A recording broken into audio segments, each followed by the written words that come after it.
El día concluye sin sobresaltos. Los módulos 6, 7, 8, 9 y 10 de la granja penal de Comayagua se incendian. Es duro, pero tiene que irse acomodando. Don Leónidas aún recuerda esa trágica noche. Su casa está en la misma ciudad de la tragedia. A lo lejos pudo ver el resplandor de las llamas y muy pronto se enteró que se trataba del penal. Entonces para mí fue un susto aquello, ¿va? Y le digo, Dios mío, dije yo, ahí se va a quemar mi hijo ahí, ¿va? Pero a todo esto aquello era más el incendio, bárbaro.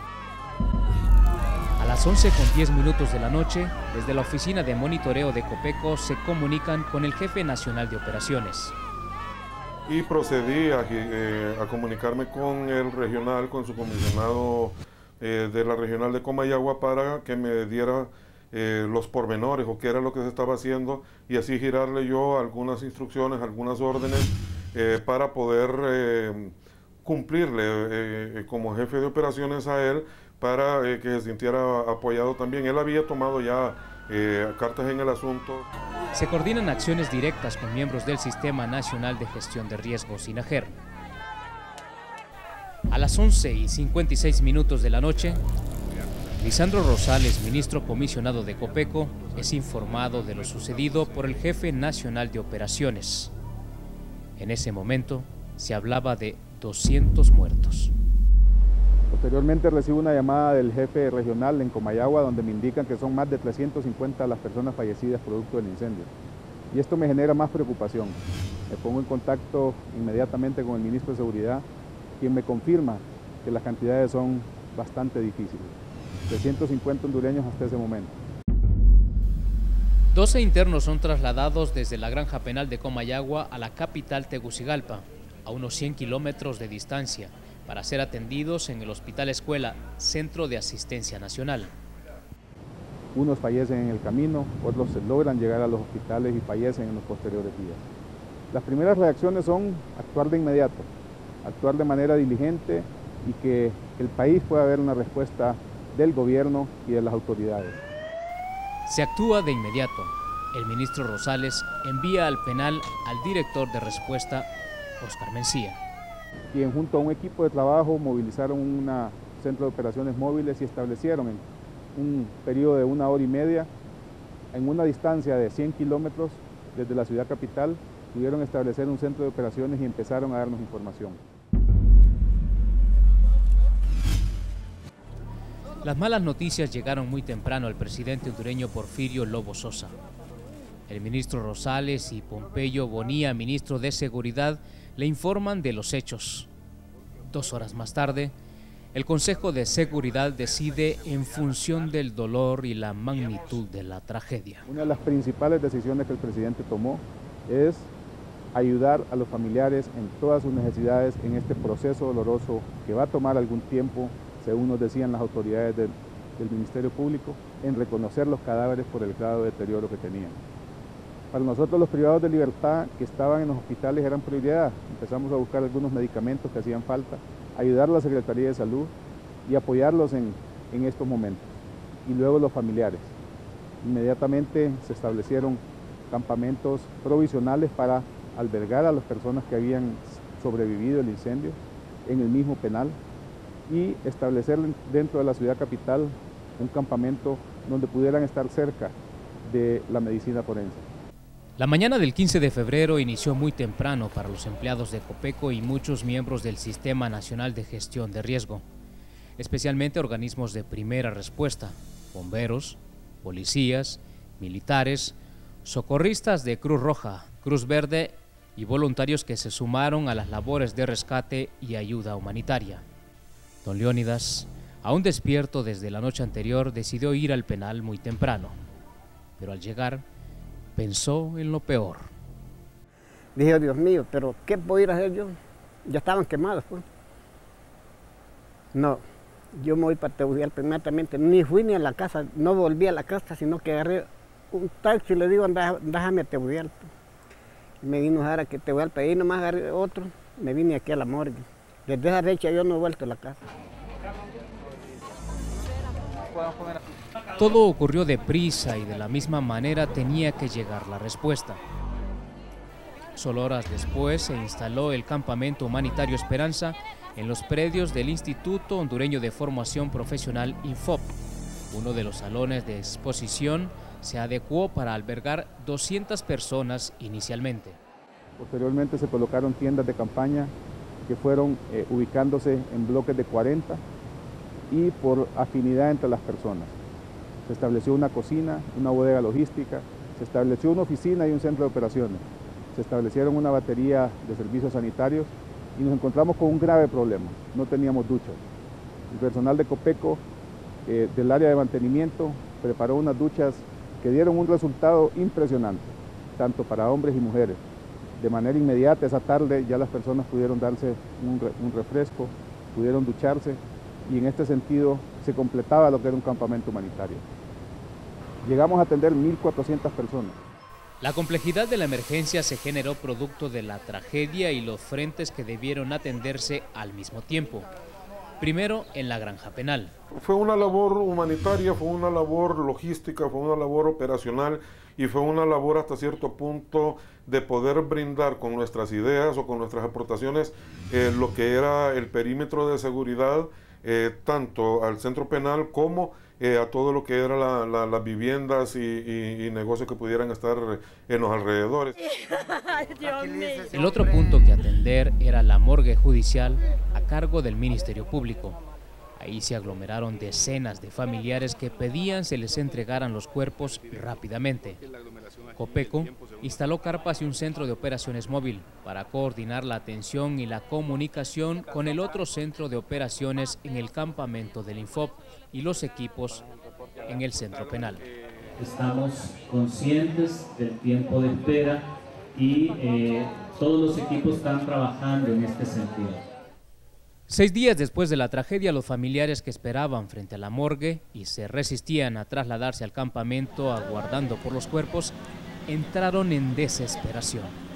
Irrumpieron de manera violenta y en un determinado momento pues nos vimos involucrados y con cierto temor de que pudieran ejercer algún tipo de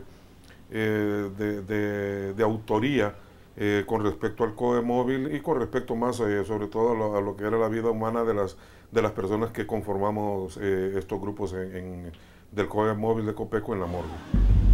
Fue necesario negociar para que poco a poco los familiares se dieran cuenta que sería una larga espera y las mejores condiciones que les otorgaba el gobierno estaban en el Campamento Esperanza, donde se rompieron los esquemas tradicionales de manera que las condiciones fueran las más apropiadas de acuerdo con la particularidad del trágico evento.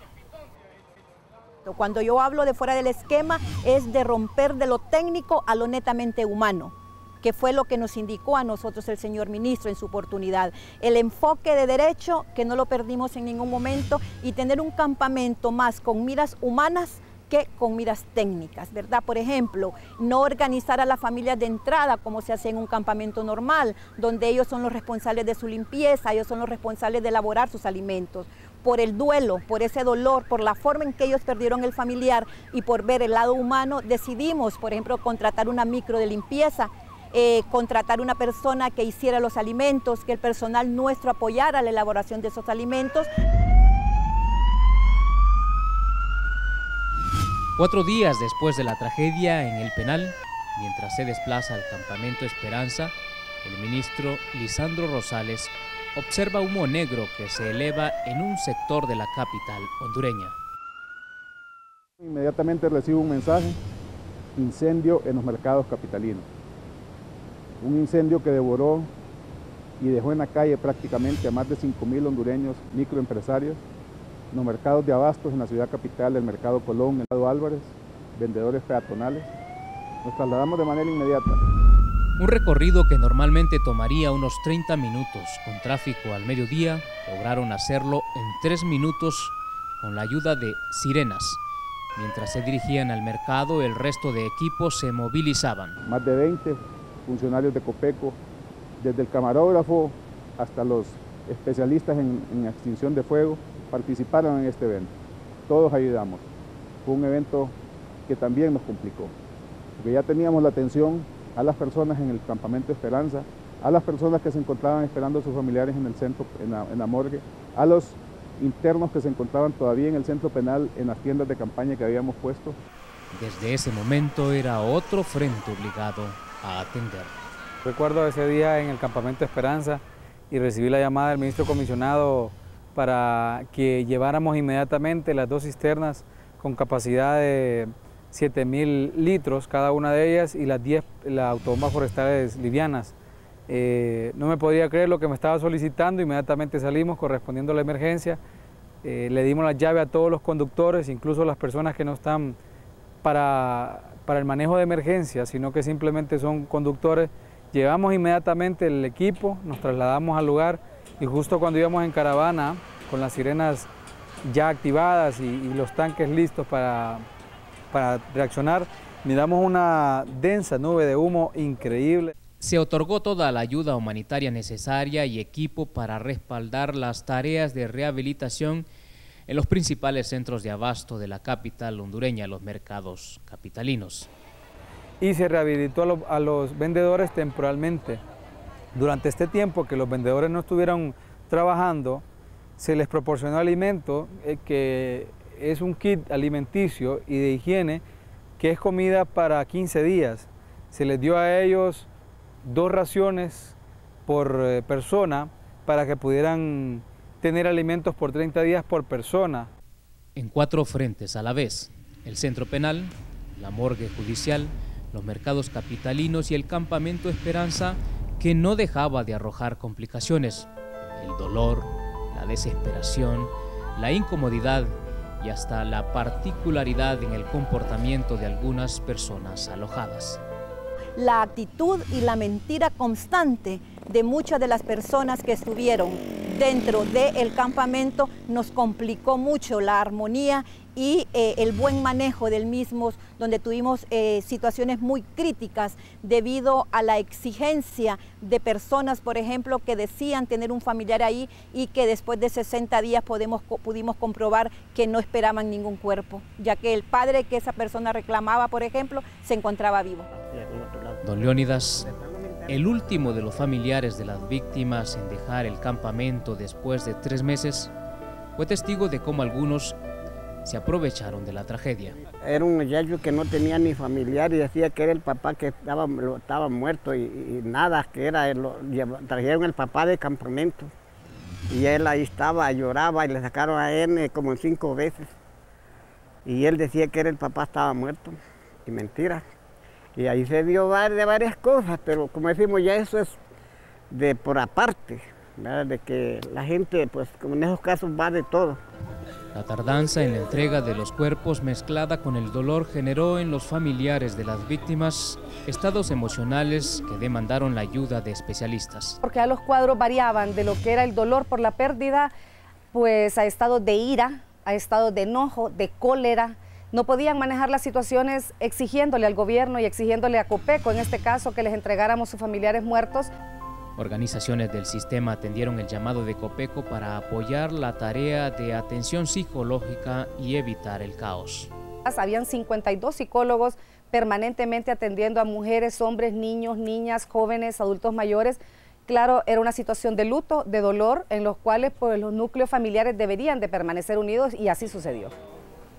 Fue necesario cumplir con algunas demandas que los familiares de las víctimas plantearon directamente al presidente de la República, Porfirio Lobo Sosa, cuando se presentó ante ellos. Uno comete algunos puntos del Comité de Familiares de las Víctimas. Lo encuentro bastante razonable. La labor de identificación de los cuerpos era titánica. Se sumaron expertos de medicina forense de El Salvador, Chile, México, Perú, Guatemala y España. Para el proceso de entrega de los cadáveres, la coordinación entre el Ministerio Público y el Campamento Esperanza de Copeco fue determinante. 2 veces al día se brindaba información oficial a los familiares albergados acerca de la identificación y posterior entrega. Para muchos la espera se alargaba y Copeco facilitó transporte para que los familiares pudieran ir a sus casas y luego regresar al campamento. Los primeros días de la tragedia, los familiares regresaban en busca de información al penal sobre los internos sobrevivientes. Algunos albergaban la esperanza de encontrarlos con vida. En algunos momentos se dejaron los esquemas y se improvisó. Ahora eso cuenta como parte del aprendizaje. Y lo que nos ha enseñado es que no podemos solo prepararnos para un tipo de emergencia. Nos ayuda a prepararnos a cualquier eventualidad y responder en 4 o 5 lugares a la vez. Esa es la misión que tenemos y ese es el objetivo que tenemos. Poderle dar una respuesta al pueblo hondureño, lamentando siempre la pérdida de vidas y tratando de hacer todos los esfuerzos necesarios para evitar que estas pérdidas de vidas se repitan en cualquier circunstancia en el país. Fueron 92 días que dejan más que experiencias. La tristeza de don Leónidas también es parte de la historia. Aún espera el cuerpo de su hijo, que no aparece ni entre los vivos ni entre los muertos. Pero para mí sería la muerte más bien. ¿Sí? Sí. Es porque es duro. Sí, porque se queda con la duda, no tener el cuerpo. Ajá. De una y otra manera yo le pido al Estado como le entregue, sea como sea. Sí. Es lo que quiero yo. Porque mire, es un ser querido que uno pierde de esa forma. El pensamiento lo va a sacrificar a uno. Mientras se busca una solución definitiva a esta problemática con la construcción de centros penales modernos que reúnan las condiciones de seguridad requeridas, Copeco ha hecho una serie de recomendaciones y ha procedido a realizar inspecciones periódicas con la correspondiente señalización de rutas y simulacros de evacuación, así como la colocación de extintores en lugares estratégicos manejados por el personal de la Dirección de Centros Penales. Esto para que no se repita la historia de la catástrofe del Centro Penal de Comayagua.